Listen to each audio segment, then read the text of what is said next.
Alara cross-opened her eyes to blinding white lights above her, cold and sharp like needles stabbing into her skull. Her body refused to move. Every muscle was frozen in place, her limbs stiff and lifeless, as if they didn't belong to her anymore. A deep humming sound filled the air around her, low and constant like a distant engine. Strange shadows moved beyond the bright light.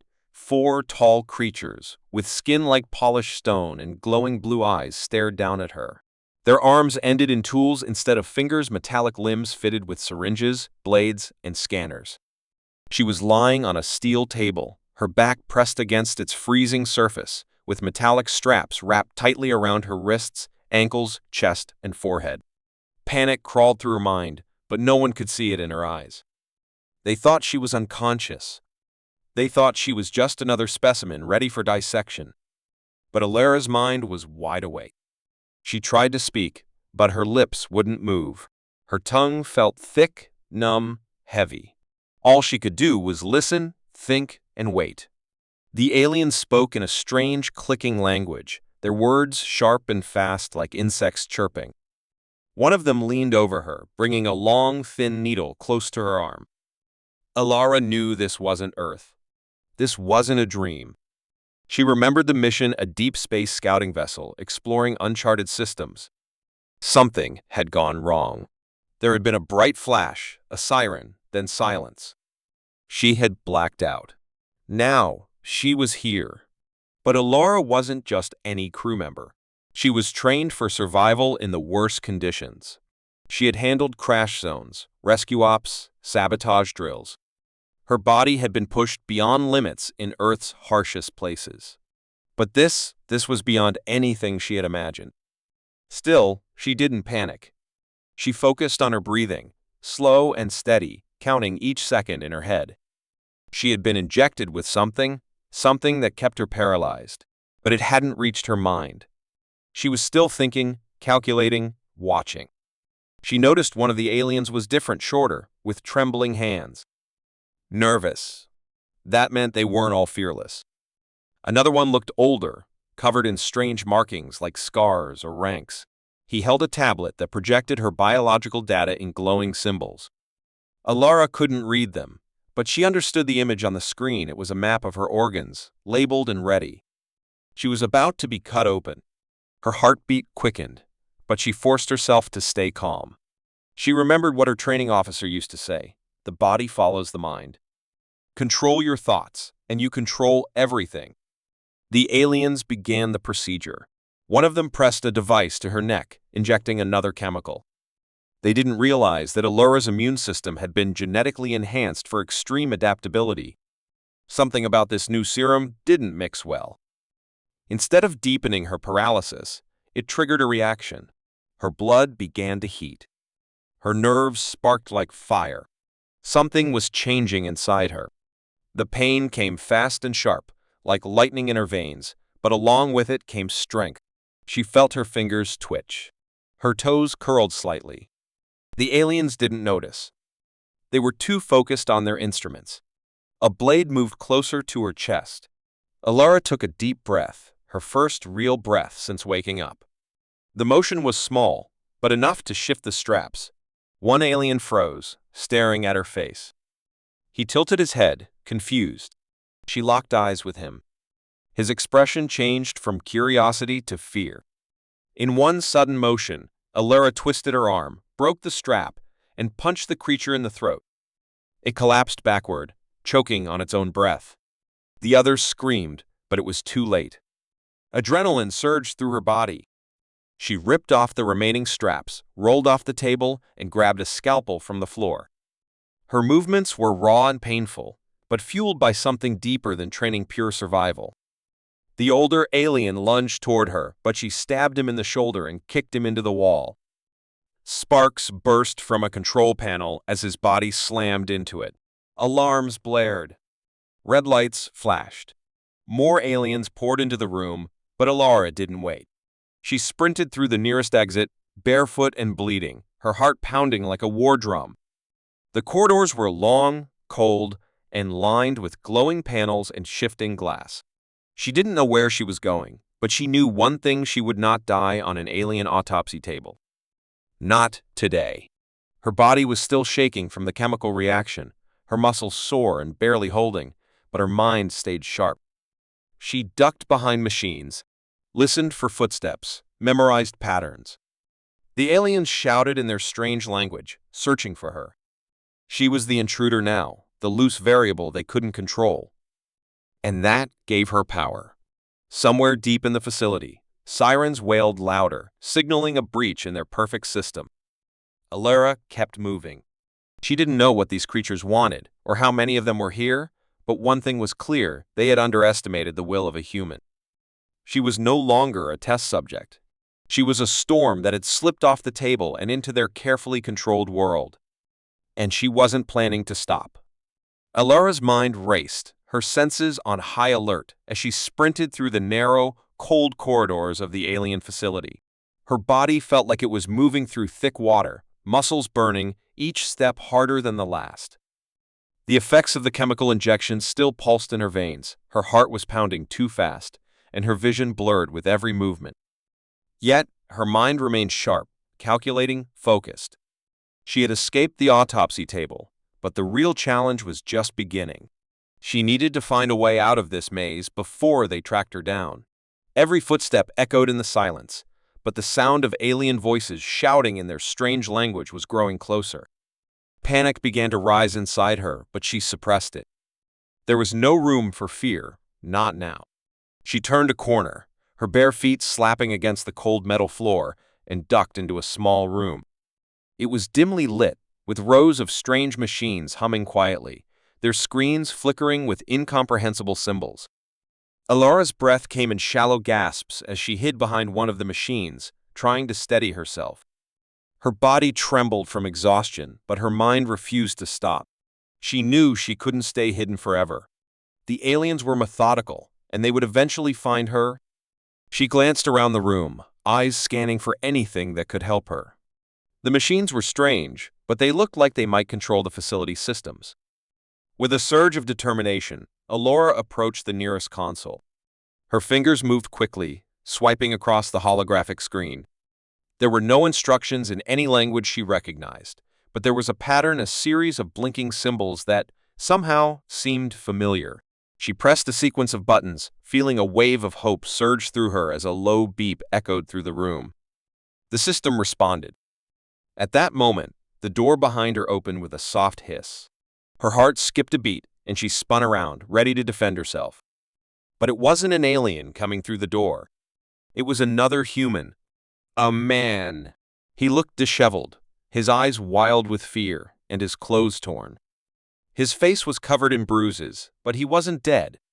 She could tell that much. He was a survivor, just like her. His eyes locked onto hers, and for a moment, neither of them moved. Then, without warning, he lunged toward her, grabbing her arm with a vice-like grip. "You don't know what you've done," he hissed, his voice shaking. Alara pulled back instinctively, but the man's grip tightened. "You've triggered the alarms," he continued, his voice trembling. "The entire facility is on lockdown. They'll be coming for us now." Alara's mind raced. She hadn't meant to trigger the alarms, but it didn't matter now. She was alive, and so was he. That was what mattered. "We have to move," she said, pulling her arm free from his grasp. "Now." The man nodded, his fear turning into determination. He grabbed her wrist, and together they rushed down another hallway, deeper into the heart of the alien facility. Alara's mind was still spinning, but she couldn't afford to slow down. Every moment counted. She had no idea who this man was, or how long he had been here, but he seemed to know more about the facility than she did. The walls were lined with strange symbols, flickering lights illuminating their path, and the faint hum of machinery filled the air. They passed through doors that opened with a hiss, only to find more sterile rooms filled with strange alien technology. The further they went, the more disorienting it became. Alara tried to focus, trying to remember the layout of the place, but everything felt foreign. Her body still felt sluggish, like she was moving through molasses. But the adrenaline in her veins kept her moving. The man beside her was quick, darting through corridors with ease, his eyes constantly scanning for danger. She followed his lead, trusting that he knew where he was going. "What's your name?" she asked, her voice barely above a whisper. Harris' face twisted in anger and fear. "They're experimenting. They're trying to create something better than us. Something more powerful." Alora's stomach churned. She could hear the truth in his words, but there was more. They weren't just experimenting on humans, they were creating weapons. Weapons designed to fight. To kill. "We can't let them do that," she said, her voice low but firm. Harris looked at her, his eyes filled with a mixture of hope and disbelief. "You think we can stop them?" Alora didn't answer at first. She didn't know if they could, but she wasn't about to let them continue. She wasn't going to let them use her, or anyone else, as experiments. Her thoughts raced as they continued to run through the corridors. Every sound felt louder now, every step more desperate. The alien voices were closer, and she could hear the clicking of their footsteps echoing down the hallways. They were closing in. Alara's hand brushed against a cold metal wall, and she felt a surge of recognition. There was something familiar about the wall, about the room they were nearing. "This way," she said urgently, pulling Harris toward a door at the end of the hallway. She didn't know what was behind it, but it had to be better than facing the aliens head-on. They reached the door, and Alora quickly pressed her palm against the scanner. It blinked red, then green, and the door slid open. Inside, the room was dark, but the low hum of power filled the space. Alora stepped inside, feeling a cold shiver run down her spine. This wasn't just any room. It was a control center. Her heart skipped a beat as she glanced at the monitors lining the walls. They showed images of the entire facility, every room, every corridor, every alien movement. It was all here, within her reach. The aliens had underestimated her. She wasn't just a test subject anymore. She was in control. With one swift motion, Alara stepped up to the central console, her fingers flying over the keys. The system flickered to life, showing data and schematics she couldn't fully understand. But she didn't need to understand it all. She just needed to make it work. The screen flashed red as alarms blared louder than ever before, but Alora didn't flinch. She hit a series of buttons, and a voice crackled through the speakers. "System lockdown engaged." She grinned. For the first time since she woke up on that cold, alien table, she felt the rush of power. She was no longer their victim. The silence in the control room felt heavy, almost too calm, as Alora stood over the glowing consoles, her eyes scanning the alien symbols she could barely understand.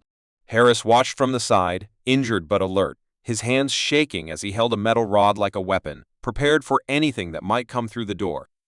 Outside, the facility had gone into full lockdown, and red lights flashed across every monitor, showing creatures moving with strange, insect-like precision toward their location. Alara knew the aliens weren't acting out of confusion anymore. They were hunting her now, and they were sending something different, something stronger, something stronger. She had seen it on the screen, one of the aliens, larger than the others, fully armored, moving with terrifying confidence through the corridors. Unlike the others, this one didn't rush or panic. It walked slowly, like it already knew where she was hiding. It didn't check rooms or hesitate at junctions. It was coming straight for them. Harris had seen it too, and though he tried to stay calm, Alara saw the fear in his eyes. "That's not just any soldier," he said quietly. "That's their alpha. Their hunter. I've heard the others speak of it. It doesn't leave survivors." Alora felt a chill crawl down her spine, but she refused to give in to fear. She turned back to the console, searching for anything that could help: security doors, traps, even a way to escape, but most of the systems were locked behind layers of alien code. Still, she was learning fast. Her brain seemed to process things quicker now, ever since she'd escaped that table. She didn't know if it was the drug or something else the aliens had done, but she could feel herself changing. Her mind was adapting, and not just to the tech, it was like her senses had grown sharper. Every beep, every flicker of the screen, every faint vibration in the floor told her something. And what they told her now was simple: the hunter was close. "We can't stay here," she said, her voice steady despite the pounding in her chest. Harris nodded and limped toward the side door. Elara quickly downloaded what data she could onto a small, strange-looking device she found on the panel. Maybe it would help later. They slipped out and moved down the narrow side corridor, shadows flickering under the red lights. The silence was broken only by the distant sound of metal footsteps, slow, deliberate. The hunter was near. They passed strange rooms filled with glass tubes and floating bodies, human and alien alike, suspended in thick blue liquid. The sight made Elara sick, but she forced herself to keep going. Every second counted. Harris slowed down, struggling with his injuries, but Elara refused to leave him behind. She helped him along, her eyes constantly watching for movement. Suddenly, a loud crash echoed behind them. Elara froze. The hunter had arrived. She looked back and saw it tall, with a thick exoskeleton, glowing eyes locked onto them, a weapon in one hand and sharp claws on the other. It didn't roar or scream. It just moved. Fast. Too fast. Elara grabbed Harris and shoved him forward as they ran, the corridor shaking behind them as the hunter charged. She felt its presence like a wave of heat on her back. They ducked into a lab, slamming the door shut and jamming the lock. But she knew it wouldn't hold. Elara scanned the room and saw a row of heavy lab equipment. She pushed over the machines to create a barrier, then pulled Harris to a corner and grabbed a pipe from the wall. "We fight if we have to," she said, and Harris gave a weak nod. The door groaned, metal bending under pressure. Alara's heartbeat thundered in her ears. Then, with a screech, the door burst open. The hunter stepped in slowly, scanning the room. Elara held her breath, hiding behind the overturned machine. The creature took one step, then another. Its glowing eyes flickered, sensing motion. Elara tightened her grip on the pipe. When it was close enough, she jumped, swinging with all her strength. The pipe connected with the hunter's head, sparks flying, but it barely flinched. It turned, grabbed her arm, and threw her across the room. Pain shot through her body as she hit the wall, but she didn't stop.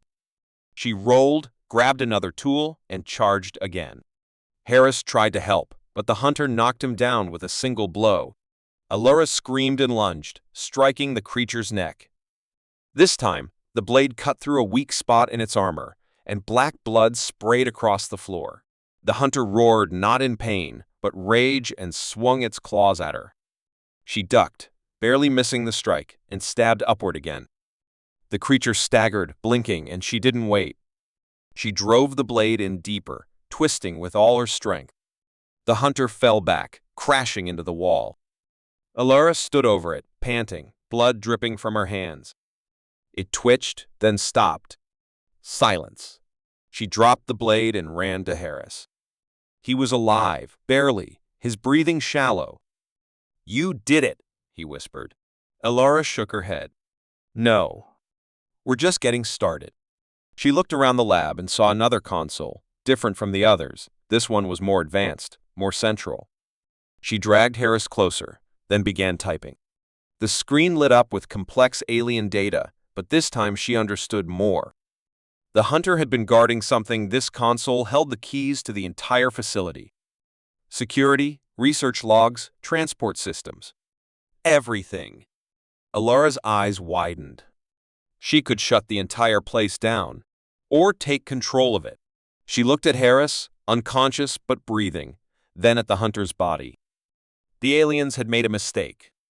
They'd tried to break her, to turn her into a victim. But they'd created something else. They had awakened something they couldn't control. And now, Elara held the power to end them all. As the hunter's body grew cold and the red emergency lights dimmed, Elara sat beside the main console, her fingers trembling over alien keys that now felt strangely familiar. The system was no longer rejecting her.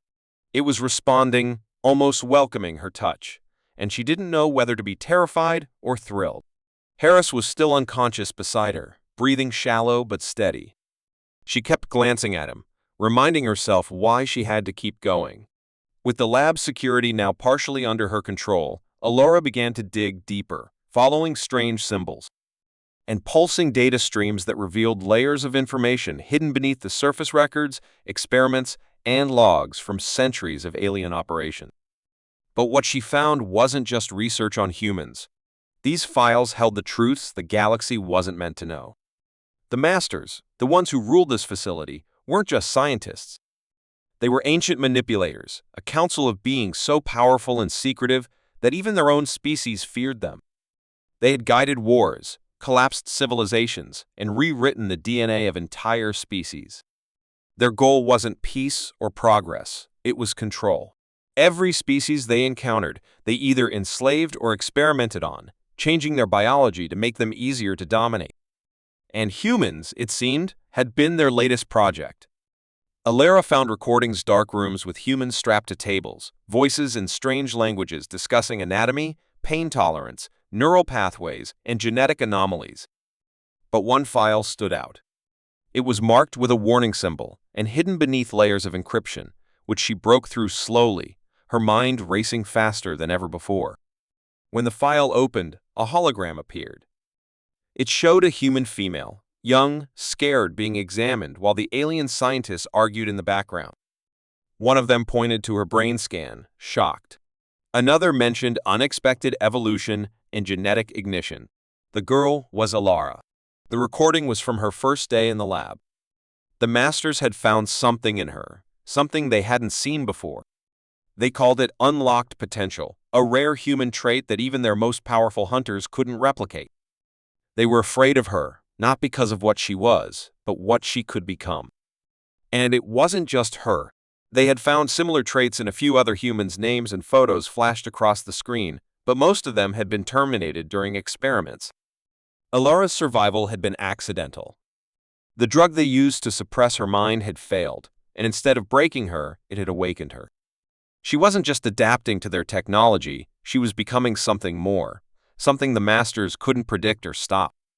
Her body, mind, and senses were evolving, faster than any of their tests could measure. The more she understood their machines, the more the systems accepted her commands. She wasn't just a test subject anymore. She was something new. A hybrid of human resilience and alien intelligence, born in the very lab, meant to dissect her. As the realization hit her, a low alarm echoed in the distance. The Masters were coming. Not just soldiers, actual Masters. The ones who had created this entire facility. Alara watched through the security feed as three tall, robed figures entered the station through a hidden gateway. Their bodies were cloaked, faces hidden behind metallic masks, but their presence made the lights flicker and the machines tremble. These were beings who didn't just command technology, they were part of it. Alara didn't panic. She stood up, looked at Harris, then turned back to the console. She began rerouting power, locking down access points, and activating systems even the Masters had forgotten about. The deeper she went, the more control she gained. The lab wasn't just a place of torture. It was a fortress, filled with secrets, weapons, and traps built long ago in case the Masters ever turned on each other. And now, Alara was the only one who knew how to use them. She set up a decoy signal, drawing the Masters toward a containment chamber deep below, then activated the trap. The lights dimmed. The floor opened, and the Masters fell into a reinforced pit sealed with magnetic locks. For the first time in centuries, the rulers of the lab were trapped. But Alara didn't celebrate. She accessed their communication logs, reading how many other labs existed across the stars, how many more humans were still trapped, studied, or erased. This wasn't just one facility. It was one piece of a massive network. She felt anger rise inside her, not just for herself, but for all the others. She couldn't leave. Not yet. She had to finish what she started. She uploaded a virus into the system, something she had pieced together using their own code, twisted and sharpened. It spread quickly, disabling remote control links, corrupting files, and setting every human experiment in every connected lab free. The Masters screamed from their prison, their words echoing through the speakers, threatening, bargaining, begging. Alara silenced them. She turned back to Harris and helped him sit up. "It's over here," she said. But the war is just beginning. She found a transport room nearby, unlocked it, and guided Harris onto the platform. The system scanned her DNA and activated, recognizing her as the new master of the lab. As the platform glowed, Allura stared one last time at the room where it all began: the cold table, the glowing walls, the place meant to break her. Survivor. She was the beginning of something new. The wind howled across the abandoned alien outpost, but Allura stood still, her eyes focused on the control panel that once obeyed only the masters.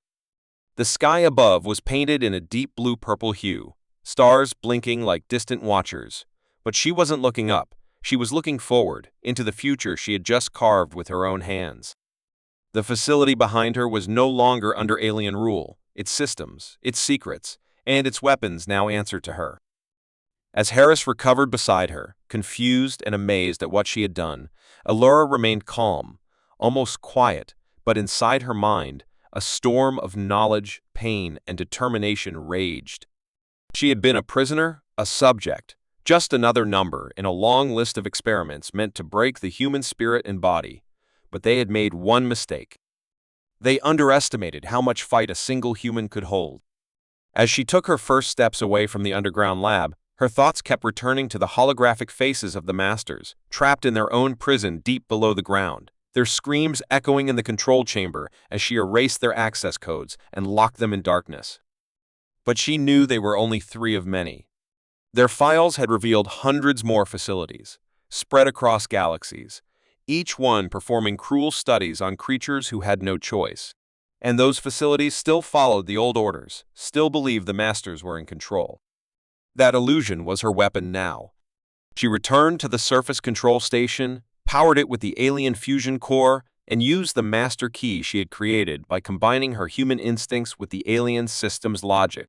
The console lit up with thousands of blinking points, each one a lab, a prison, or a base under master command. With a steady breath, she sent a silent signal to all of them: stand by. Await new directive. The network accepted the command, not knowing that the sender was no longer one of the ancient rulers, but the girl they had tried to dissect. In that moment, she became more than a survivor. She became the center of something much larger. The machines across the galaxy paused, the AI systems hesitated, and every Watcher AI rechecked its directives. One by one, the facilities responded with the same phrase: acknowledged, master. But not all would remain quiet. Deep in the outer rim, a hidden archive detected her signal and awakened a long, dormant protocol, a failsafe written for only one purpose: to destroy any false master. Within minutes, a sleek black hunter drone launched from a vault and began its journey toward Allura's location. Meanwhile, unaware of the new danger, she returned to Harris and helped him walk toward the nearby ruins of what had once been a village for slave workers. She wasn't just planning to escape anymore. She was planning to rebuild, to find other survivors, and to turn the lab's forgotten knowledge into weapons that would help them fight back. But time was not her ally. The hunter drone arrived silently, landing like a shadow. Its body shimmered, shifting its form to match the environment. It crept forward, scanning for any irregularities. Allura sensed something wrong, her instincts still sharp from weeks of survival. She opened a camera feed just in time to see the blur approaching the ruins. Her eyes narrowed as she realized what it was. She didn't panic, she adapted. Using the console, she reactivated a defense grid buried beneath the ruins, something she had discovered earlier but hadn't needed until now. The drone entered the kill zone, and she hit the trigger. The ground lit up with a sudden pulse, and the air shimmered with plasma beams that cut through the drone's cloak. But it didn't fall. It adapted too, twisting and dodging, absorbing some of the damage. It was more advanced than the other hunters, and faster. It charged toward her location with inhuman speed. Allura grabbed Harris and ducked behind a reinforced wall, pulling a small alien weapon from her belt, a prototype she had built herself. Using lab tech, the drone smashed through the rubble, red sensors scanning wildly, then locking onto her. She fired. The shot hit, but the drone's armor absorbed it. She fired again, adjusting the frequency, and this time the armor cracked. The drone leaped, aiming to crush her, but she rolled aside and activated a magnetic pulse from her wristband, disabling its internal balance. The drone crashed to the ground, twitching. Alara climbed over it and tore off its control core, plugging it into her tablet. Within seconds, she accessed its command structure and discovered a terrifying truth. The drone was just one of many. The Masters had feared betrayal for centuries and had created an entire fleet of autonomous hunters designed to destroy anyone who claimed control without their genetic signature. That meant she didn't just have to survive this one. She had to find a way to stop the entire fleet before they woke up. She sprinted back to the console and searched the network for any linked hunter units. Her hands moved fast, lines of alien code blurring before her eyes. She found them thousands of drones buried in vaults, frozen but ready. She triggered a virus, sending false signals that marked the drones themselves as threats. One by one, across the galaxy, the drones turned on each other, confused by the commands. Systems overloaded. Bases exploded. The Master's precious failsafe was tearing itself apart. Alara didn't stop until every signal vanished. Only then did she allow herself to breathe. Harris looked at her with awe and fear. "What are you becoming?" he asked. She looked at her hands, glowing faintly with energy from the control band. "Something they didn't plan for," she whispered. She wasn't human in the way she once was. Not anymore. Her mind worked like a machine, but her heart beat with fury and purpose. She'd become the one thing the Masters never wanted: a rebel who understood their system better than they did. She turned to Harris, helped him up again, and together they walked toward the communication tower at the edge of the base. It was time to send a message not just to humans, but to every race that had ever suffered under the Masters' rule. A message of freedom, resistance, and a new leader who had risen from the coldest table in the darkest lab. As the signal went out, Alora stood tall, eyes glowing, voice steady. "This is not the end. This is the beginning. I am the new Master now, and I say no more."